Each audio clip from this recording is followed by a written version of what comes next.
We thank you for watching our YouTube channel. Please don't forget to subscribe to our channel, and give us the thumbs up if you like our videos. Welcome to the introduction of our uranium projects.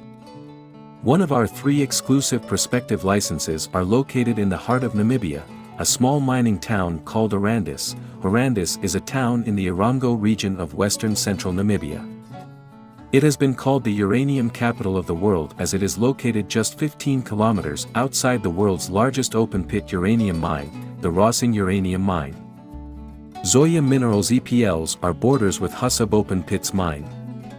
Established for the workers of Rossing Uranium in 1978, Urandis was granted self-administration and town status in 1994.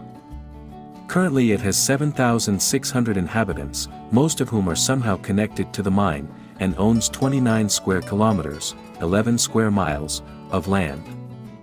Besides Rossing, Urandis also serves the Husab and Trekop uranium mines. It is the home of the Namibian Institute of Mining and Technology, a technical institute focusing on training skilled industrial workers. In 2023 our company was granted a few exclusive prospecting license, and the environmental clearance as well from the Ministry of Mines and Energy. Zoya Minerals dispatched us along with a geophysicist, engineer, geologists, and highly skilled trained exploration personnel accompanied by an environmentalist as well. Our goal in this initial exploration phase 1.2 was to detect for uranium by applying geochemistry methods. The second step was for the geophysics help us map the belts, and ultimately to obtain an airborne survey of each of the 3 EPLs. Geochemistry is the science that uses the tools and principles of chemistry to explain the mechanisms behind major geological systems such as the Earth's crust and its oceans. The realm of geochemistry extends beyond the Earth, encompassing the entire solar system, and has made important contributions to the understanding of a number of processes including mantle convection, the formation of planets and the origins of granite and basalt. It is an integrated field of chemistry and geology.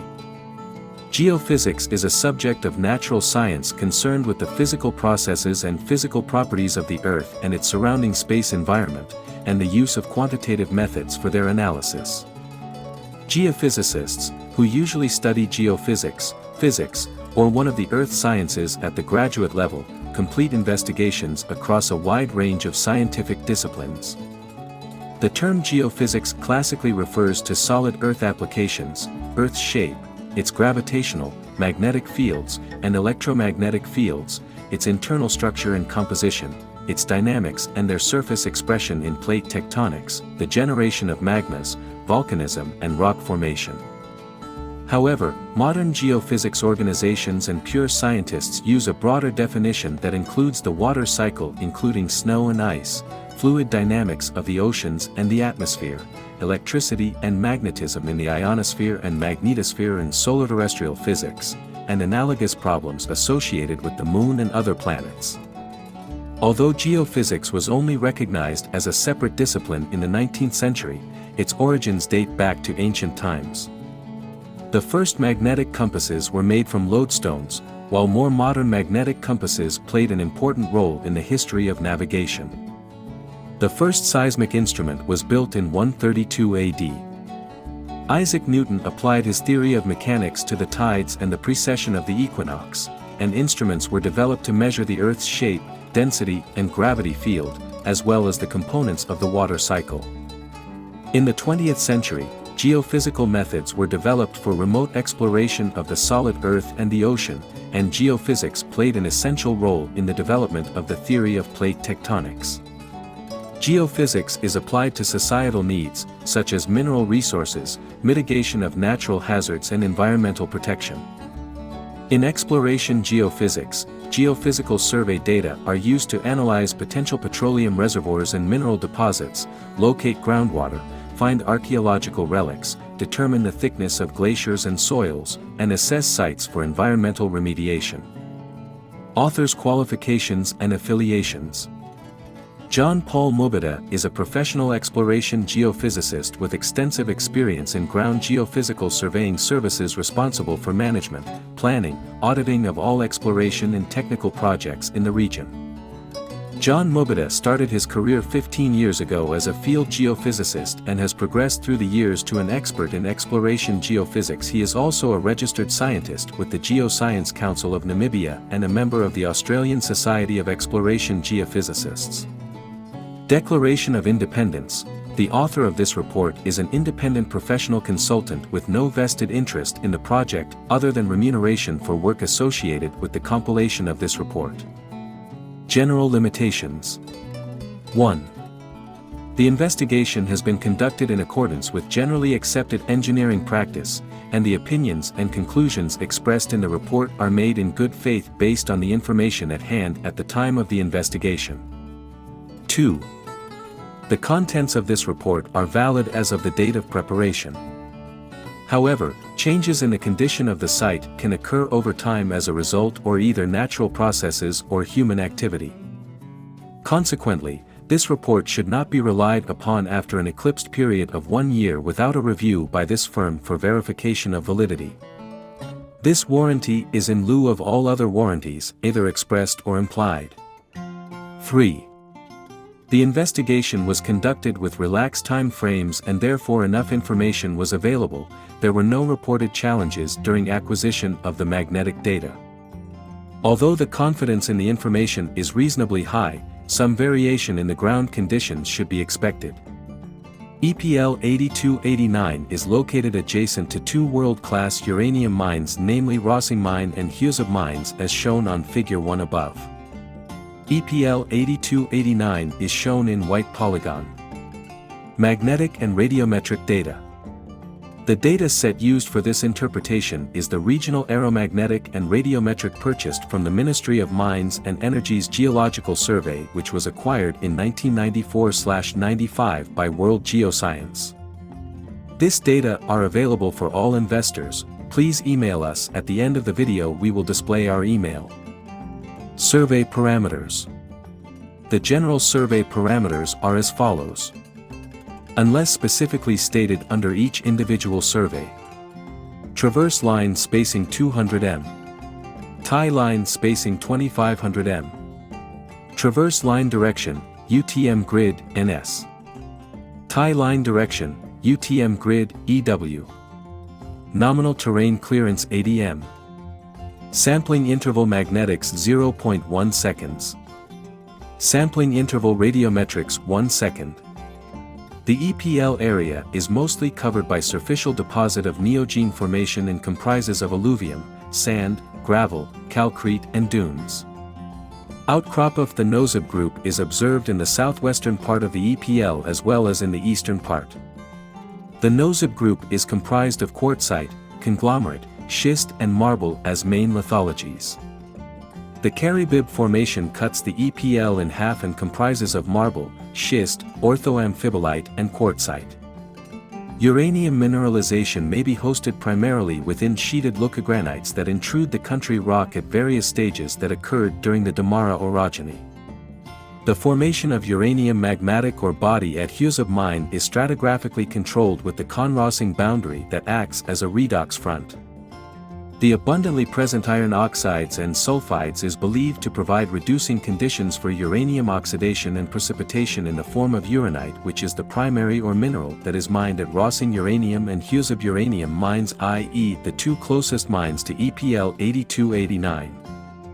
This specific exploration took us 27 days to complete the initial Phase 1. After numerous of challenges enduring the environment harsh conditions, we were able to obtain amazing data as we proceeded to the next lines. Zoya Minerals Board of Administrators and its investors chose the induced polarization, IP, geophysical as an initial method of the first phase of our uranium and base metals minerals deposits exploration because we generally use this method extensively in other mineral exploration and mine operations. The IP survey is very similar to electrical resistivity tomography, ERT. Resistivity and IP methods are often applied on the ground surface using multiple 4-electrode sites. Just to briefly explain what is IP survey. Induced polarization, IP, is the Earth's capacity to hold an electric charge over time. IP measures the voltage decay curve after the injected current is shut off. The higher the IP, the longer over time the charge is held. IP decays over time, typically a few seconds but sometimes up to minutes, and will eventually disappear. IP is especially useful for mineral exploration applications. How does induced polarization surveying work? IP surveying is an exploration method involving the measurement of the slow decay of voltage in the ground following the cessation of an excitation current pulse. The time domain method, AGI, does not use the frequency domain method. IP is a derivative of resistivity. In order to measure IP, first measure resistivity. IP is measured at the end of a resistivity cycle as follows. First, measure resistivity. DC electric current is transmitted into the ground through two electrode stakes, called A and B, that are driven into the ground. The resulting electric potential field is measured between two other electrode stakes, called M and N. Raw measured data, i.e., apparent resistivity values, are inverted to produce a model of the true subsurface resistivity distribution. Correlations of the resistivity anomalies and specific targets can then be achieved by using ground truth sampling from drilling. Then, add a time component to measure IP. Whereas resistivity answers the question, what is the resistance to the flow of electric current? IP answers the question, how long does the Earth hold an electric charge? To get IP, we measure the time component. You can use the same cable setup and the same instrument. Turn off the current injection, but keep recording the voltage between M and N for a few seconds. The decay in voltage of M and N over time is the IP. Why is induced polarization surveying important for Zoya Minerals exploration and mining activities? The induced polarization method makes use of the capacitive action of the subsurface to locate zones where clay and other chargeable minerals are located within the host rock. With IP, you can tell very distinctly what is in the ground if it holds a charge because you end up with two maps, i.e., resistivity and IP, at the same time. This is important for mineral exploration, identifying economically important minerals, including gold, copper, and silver. Early on, pyrite and massive sulfide minerals were deposited by hydrothermal fluids. These minerals have a huge IP signature, especially when disseminated as smaller grain in a rock matrix, which we can use when exploring for these minerals. What is induced polarization surveying used for? IP is used predominantly in the mining industry for mapping of disseminated sulfide bodies and other ore exploration, and it can also be used for environmental purposes and research. After Zoya Minerals and our Canadian geologist expert colleagues and partners were able to study our geochemical and geophysical data, we went back to the field. This time, we drove to our EPLS in southern Namibia near an extinct volcano, the Brakaros volcano. Brakaros Mountain is a collapsed caldera in the Karas region, Namibia. Measuring 1,590 meters at its peak on the eastern edge of the crater, Brakaros is located about 15 kilometers northeast of the primarily Nama town of Berseba and 100 kilometers north-northwest of Keetmanshoop. It is over 650 meters taller than the surrounding area, but the crater floor is 350 m below the rim. These are some of our EPLS for nuclear fuel minerals: POEPL 8271, EPL 8272, EPL 8288.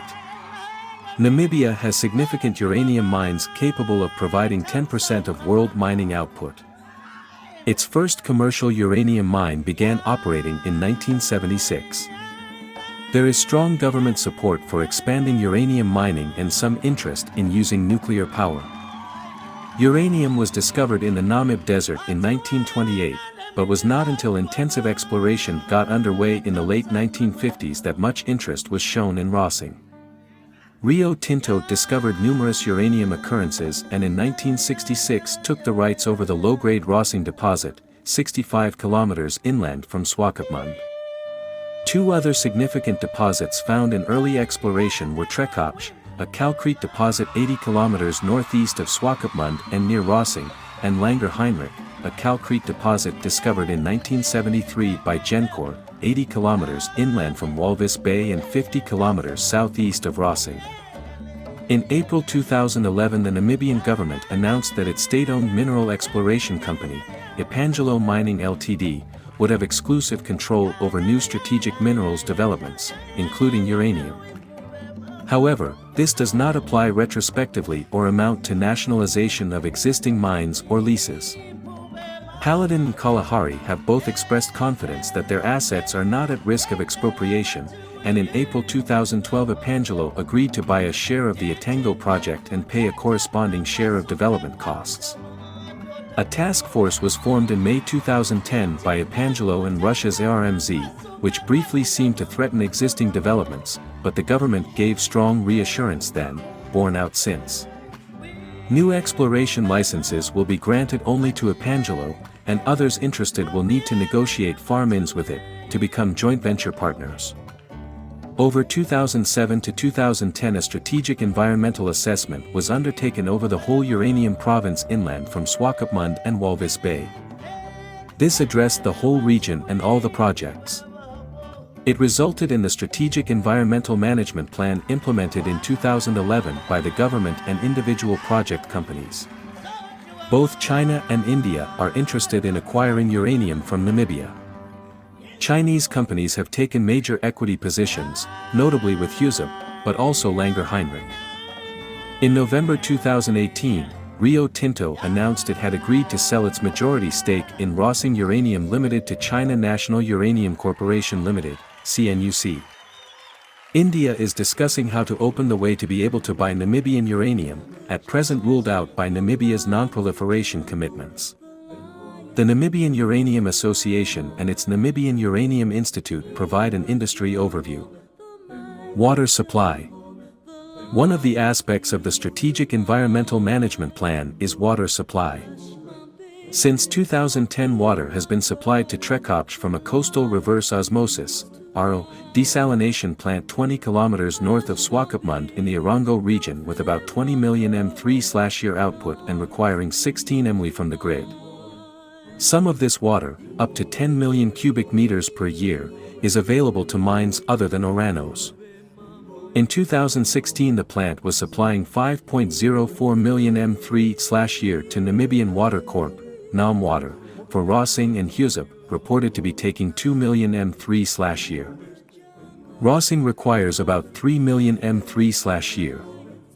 Langer Heinrich was also being supplied earlier. However, the commercial arrangements for maintaining and operating the plant are contentious, and lead to costs to these companies of at least $4 per cubic meter. Rossing uses about 3 million cubic meters of fresh water per year. An RO desalination plant was planned at a site 6 kilometers north of Swakopmund, but has not proceeded. Zoya Minerals Uranium has hundreds of thousands of hectares of uranium to help our world provide clean energy to the next generation and beyond.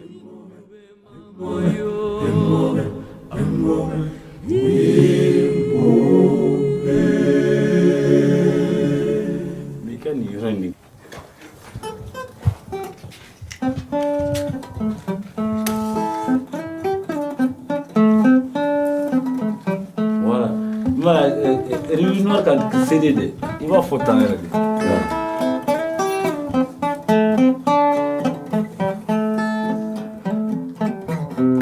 Voilà.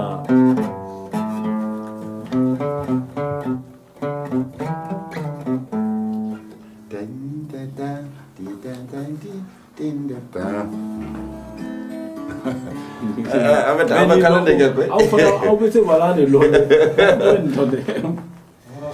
Ok, on va aller avant que le soleil nous quitte. Ne me quitte pas.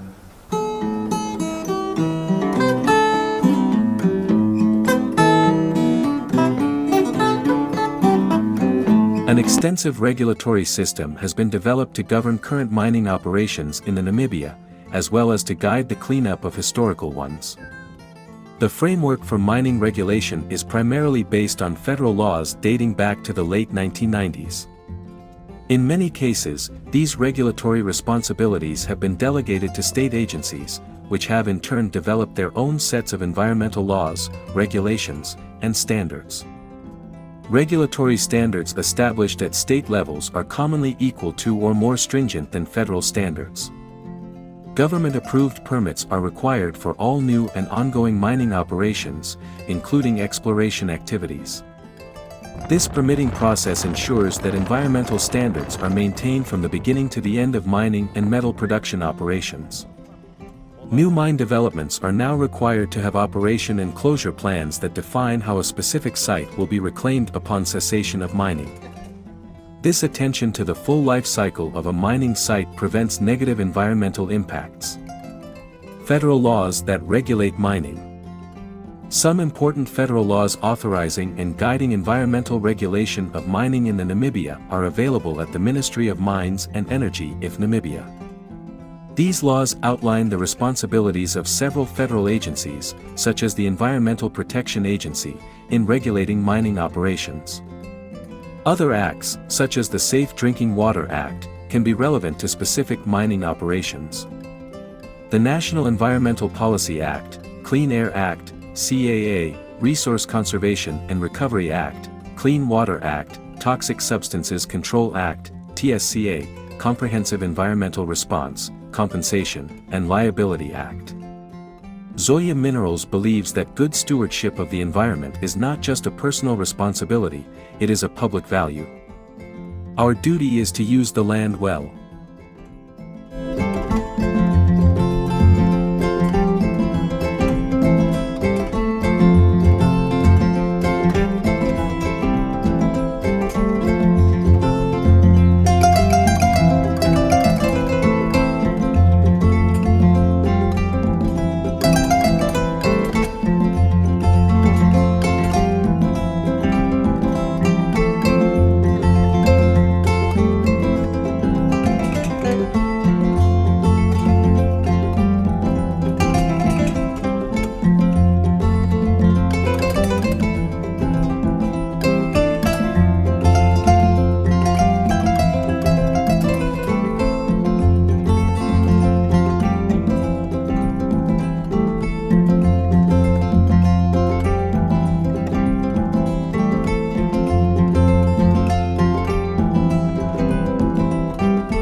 From Bamandait, Libyanka.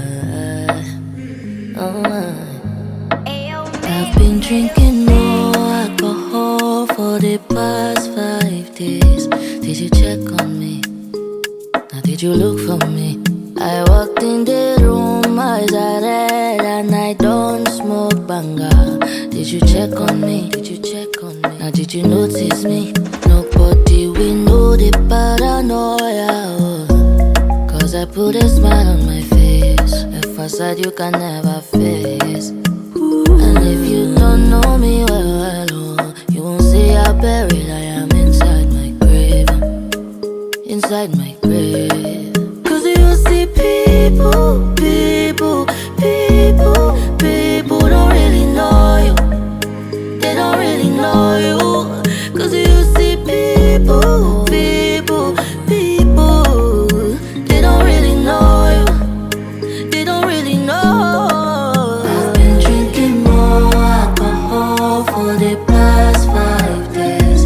Did you check on me? Or did you look for me? I walked in the room, eyes are red, and I don't smoke banga. Did you check on me? Did you check on me? Or did you notice me? Oh, holy fire.